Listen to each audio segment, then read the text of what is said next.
This is the AI Associate Certification Masterclass. I spent 26 hours working through the AI Associate Credential Prep Trailmix on Trailhead, so that you don't have to.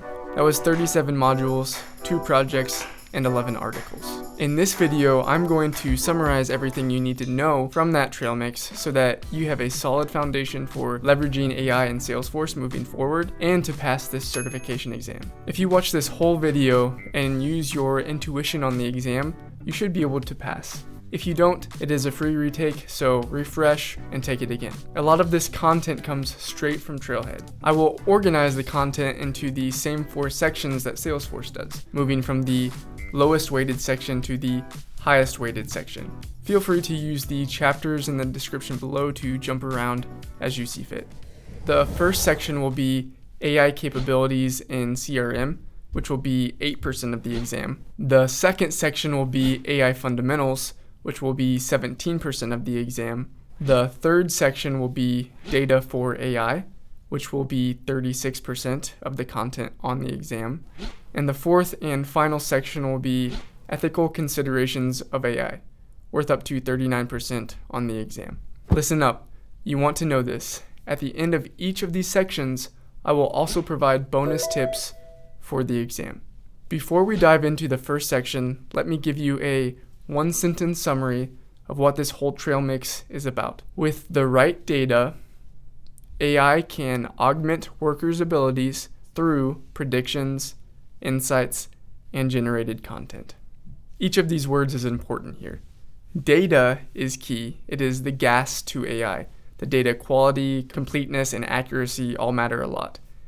AI is here to augment worker abilities, not replace them, so Salesforce says. And the 3 main outputs of AI are predictions, insights, and generated content. A prediction is how likely a specific opportunity is to be won, for example. An insight is the main driver of winning an opportunity based upon historical win-loss. And content generation, Einstein Copilot, which can create call summaries, or Einstein chatbots, which can communicate with your clients for you. Okay, with the course summary out of the way, let's take a look at what Salesforce is bringing to the table in terms of AI capabilities. AI capabilities in CRM make up 8% of the exam. So in theory, this could be the shortest section. However, in my opinion, this may be the most important section for you because this section is the most practical. These are the features you could begin implementing today. Here's your first term, Einstein. Einstein has continued to evolve in meaning at Salesforce, but generally speaking, Einstein is the bucket that all AI capabilities fall under. So a lot of the AI features are prefixed with Einstein. For example, Einstein Copilot, Einstein Bots, Einstein Analytics, Einstein Prediction Builder. These are all tools or capabilities that fall in the realm of AI within Salesforce.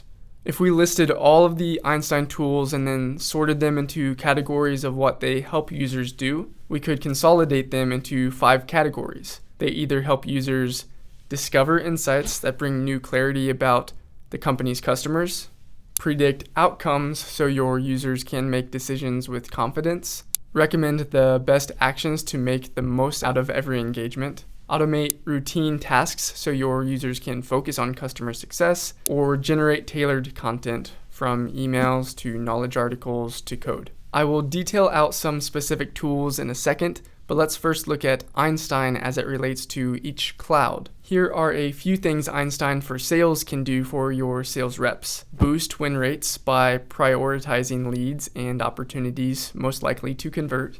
Discover pipeline trends and take action by analyzing sales cycles with prepackaged best practices.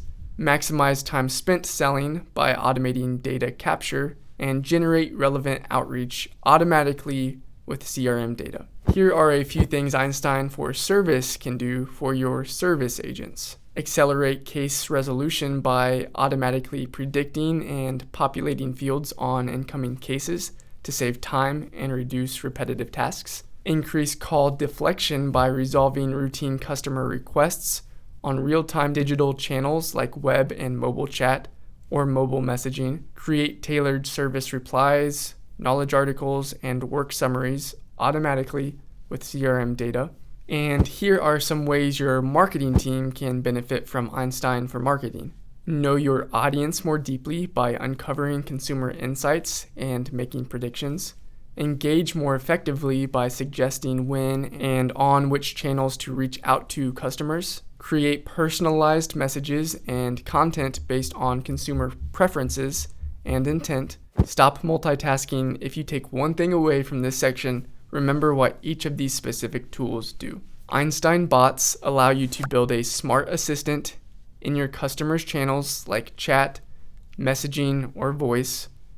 Einstein bots use natural language processing to provide instant help for customers by answering common questions or gathering the right information to hand off more complex questions to the right agents. Einstein Prediction Builder is a simple point-and-click wizard that allows you to make custom predictions on your non-encrypted Salesforce data.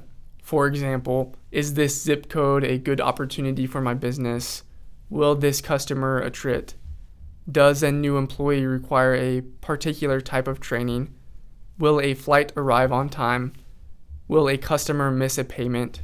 Einstein Next Best Action allows you to use rule-based and predictive models to provide anyone in your business with intelligent, contextual recommendations and offers. Einstein Discovery allows you to get a more full understanding of relevant patterns on all of the data in your company. Generative AI with Einstein allows businesses to generate personalized and relevant content by grounding large language models in their CRM data safely and securely, using conversational intelligence to help you close deals faster, resolve service inquiries faster, improve customer relationships, and ultimately increase revenue. You don't need to know how to implement all of these or know every little detail about them. However, you do need to know why you would use them and in which circumstances. I already broke down a bullet point list of what AI can do in each cloud, but I really like the following descriptions as well, and I think it will bolster your understanding of AI capabilities in Salesforce. So for marketing, will your customers open the email? Will they click through it? Will they act on it? Will they unsubscribe? These are yes or no questions that AI can use to make predictions about future recipients. This means you can send emails to prospects who are likely to open them without unsubscribing.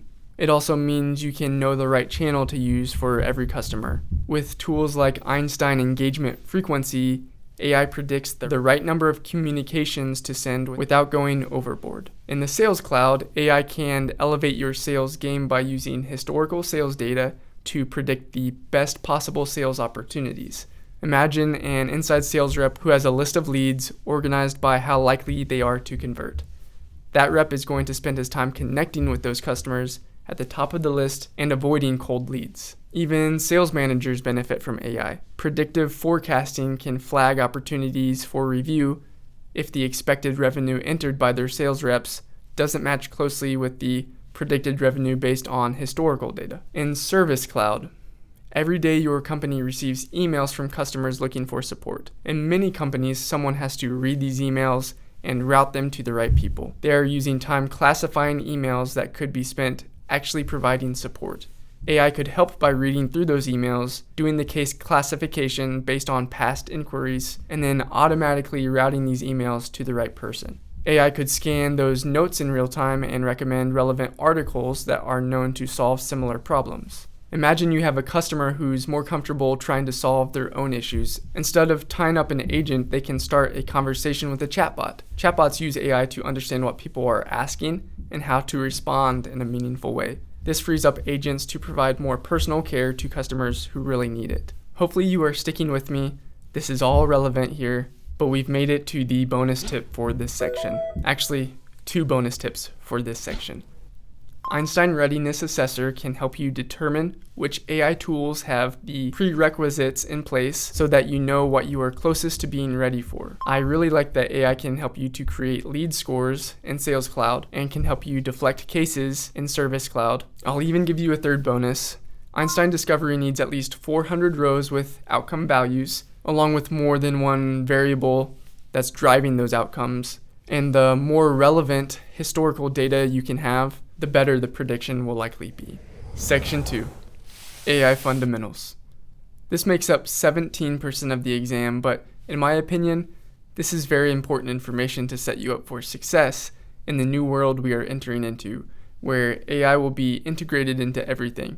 So stick with me here. Unless you are already a master of AI, you will want to pay attention. To understand the basics of artificial intelligence, we must first break down what intelligence is. Intelligence is the ability to acquire and apply knowledge and skills. As people, our intelligence is expressed in many specific forms. Some people are really good at math. Some people really excel at poetry. Some people are grandmasters at chess. We need to think of artificial intelligence in the same way. There are specific kinds of AI that are good at specific kinds of tasks. And typically, if AI is good at a task, it is totally inept at any other task. There's no singular AI that's good at everything.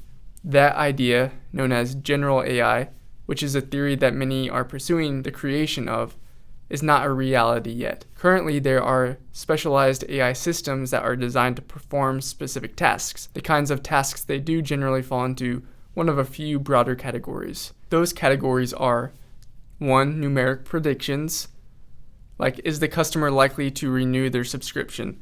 Are you at risk for a medical condition? Will there be high demand on the power grid this evening? Just imagine a trip overseas. The airline tickets, hotel room, ride sharing, and traveler's insurance are all likely to be priced by AI to perfectly balance supply and demand. The second, classifications. Is this plant edible or poisonous? Is this email legitimate or a phishing attempt? Classification is often the first step in taking some kind of action, making it an incredibly valuable skill. The third, robotic navigation. Some AIs excel at navigating a changing environment. For example, businesses need to produce and deliver products to their customers every day. Lots of market conditions play a role in how quickly that gets done. Material availability, manufacturing capacity, existing inventory, transportation costs, and even real-time traffic. AI can optimize the supply chain even while conditions are changing. And finally, language processing. As you probably know, ChatGPT is one of the most capable AIs built to interpret everyday language and act on it in some meaningful way. This is known in the industry as natural language processing, or NLP. NLP is a huge part of generative AI, a subcategory of AI that takes words and turns them into unique images, sounds, or other words. Now that we have this base understanding, I think that the rest of this section can best be broken down by running through a list of terms and their definitions. If you need to pause and go over these definitions again yourself. Machine learning. How computers can learn new things without being programmed to do them. It is not algorithms, rather machine learning. Structured data is organized and formatted in a specific way, such as in tables or spreadsheets. Unstructured data is not formatted in a specific way and can include text documents, images, audio, and video. Supervised learning is when a model learns from examples. Unsupervised learning, the process of letting AI find hidden patterns in your data without any guidance. Neural networks, a computer system modeled in the human brain and nervous system. This typically includes different nodes that are connected with multiple layers. Natural language understanding refers to systems that handle communication between people and machines. It processes data from unstructured to structured. Natural language processing is distinct from NLU and describes a machine's ability to understand what humans mean when they speak as they naturally would to another human. NLG is when data processed from structured to unstructured. NER, named entity recognition, labels sequences of words and picks out the important things like names, dates, and times. It involves breaking apart a sentence into segments that a computer can understand and respond to quickly. Deep learning refers to artificial neural networks being developed between data points in a large database. Here are a few common concerns about generative AI. Hallucinations, data security, plagiarism, user spoofing, and sustainability. Alright, we've made it to the end of the section, so here's your bonus. NLP versus NLU. Natural language understanding, NLU, refers to systems that handle communication between people and machines. It processes data from unstructured to structured. Natural language processing, NLP, is distinct from NLU and describes a machine's ability to understand what humans mean when they speak as they naturally would to another human. And yes, I do mean to read this for the second time. Section 3, Data for AI. This makes up 36% of the exam. As I mentioned at the beginning of the video, data is key. It is the gas to AI. The data quantity, completeness, and accuracy all matter a lot. If you take anything away from this section, remember that. Salesforce recently announced that there will be free data cloud licenses for most Salesforce orgs moving forward, because it is such an instrumental part of leveraging AI. So let's quickly discuss what Data Cloud does in Salesforce, and then we will talk about data literacy and data quality. Data Cloud allows organizations to bring in data from a diverse amount of other applications across their business to have a more comprehensive view in one place of each and every customer, in order to automate, predict, and generate content with AI. For now, you don't really need to know much more than that. Okay, now let's work on our data literacy together. Data is individual facts, statistics, or items of information. A collection of data is a collection of facts. Data is comprised of values of quantitative or qualitative variables belonging to a set of items. Let's break down those two types of variables. Qualitative variables describe qualities or characteristics such as country of origin, gender, name, or hair color. These are not numeric. Quantitative variables describe measurable characteristics such as height, weight, or temperature. Think numbers. Now we can also break qualitative data down into two different subtypes: nominal and ordinal. Nominal qualitative variables are categories that cannot be ranked. For example, let's consider a few types of fruit: bananas, grapes, apples. You can't really rank these in a non-subjective way. Ordinal qualitative variables can be ranked. For example, a case's priority of high, medium, or low. There is an obvious specific order for that data. We know what data is now, so how do we know if data is good or bad? I could spend a lot more time here, but I'm just going to list the traits. Feel free to rewind or pause if you want to read a description of each. I think most of them are fairly self-evident. Here are the traits of good data: high volume, historical, consistent, multivariate, meaning data should contain both quantitative and qualitative, atomic, meaning the more finely detailed the data, the more you are able to examine it at various levels of detail, clean, meaning it's accurate, complete, free from errors, clear, so it's written in terms that can be easily understood, dimensionally structured, richly segmented, and of known pedigree. This means in order to trust the data, you should know its background, where it comes from, and how reliable that data is. Most people know the ways you can aggregate data, but here are the terms of data aggregation you should know. Again, if you need to, pause and read these definitions for yourself. Sum, average, median, minimum, maximum, and count. So we have data. We know it needs to be quality data. We know we want to aggregate it in some way, but what if we want to visualize it? That is what Tableau helps you to do. The Tableau platform is a suite of software products that help people see and understand data. So let's quickly run through each of those products.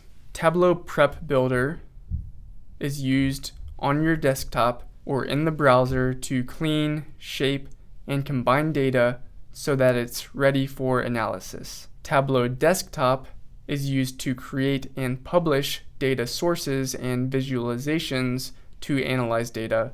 Tableau Server is used to share what you've discovered so that others can view and analyze your data. Tableau Public allows you to create, save, and share visualizations using Tableau Public, a free public instance, and Tableau Mobile, where you can get access to hosted data on the go. You'll remember that we talked about quantitative variables versus qualitative variables. The way these different variables are used in visualization is distinct. Quantitative variables are the data elements you can calculate. They can also be aggregated. For example, in a visualization that shows us sales for a region, sales is a quantitative variable. Qualitative variables set the level of detail in the visualization. They can be used to categorize or segment and reveal the details in your data. For example, in a visualization that shows sales for various regions, region is the qualitative variable that can be used to compare those different numerical values. The rest of the Trailhead modules on this section got into statistics. My opinion is that this is irrelevant, and I don't think the exam leaned into this very much, so I'm going to save you the trouble of listening to me try to teach statistics. Good job, you've made it to the end of this section. Now it's time for the bonus. It is beneficial when visualizing data and trying to find insights from data to be able to get granular. And when I say granular, I mean the level of detail the data shows. We're here, the final section, Section 4, Ethical Considerations of AI. This makes up 39% of the exam. You are almost there. If you have made it this far, you are really close to being able to pass this exam and have a shiny new certification. The Trailhead modules for this section can be summarized pretty simply, and you should be able to intuitively know the right answers on the exam. My summary of this section is think like you are woke, and you will know the right answers. This is the Salesforce indoctrination section. Just to equip you a little further, I will run through a few definitions and then encourage you to replay this whole section again. Seriously, you'll thank me later. Remember, this is the highest weighted section. When we think about inclusive design of AI, we want to think about three things. Recognize exclusion, so when we solve problems using our own biases, exclusion happens. We need to recognize exclusion before we can address it.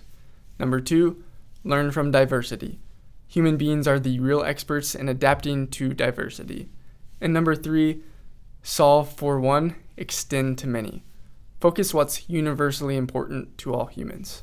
Next, we'll look at the guidelines for trusted generative AI. Salesforce has 5 of these. First, accuracy. Balance accuracy, precision, and recall. Number 2, safety. Conducting bias, explainability, and robustness assessments, and red teaming. Number 3, honesty. Have consent to use data when training models, and disclose when AI creates content or delivers it, like a chatbot. Number 4, empowerment. Automation versus augmentation, and finding the right balance. Number 5, sustainability. Develop right-sized models.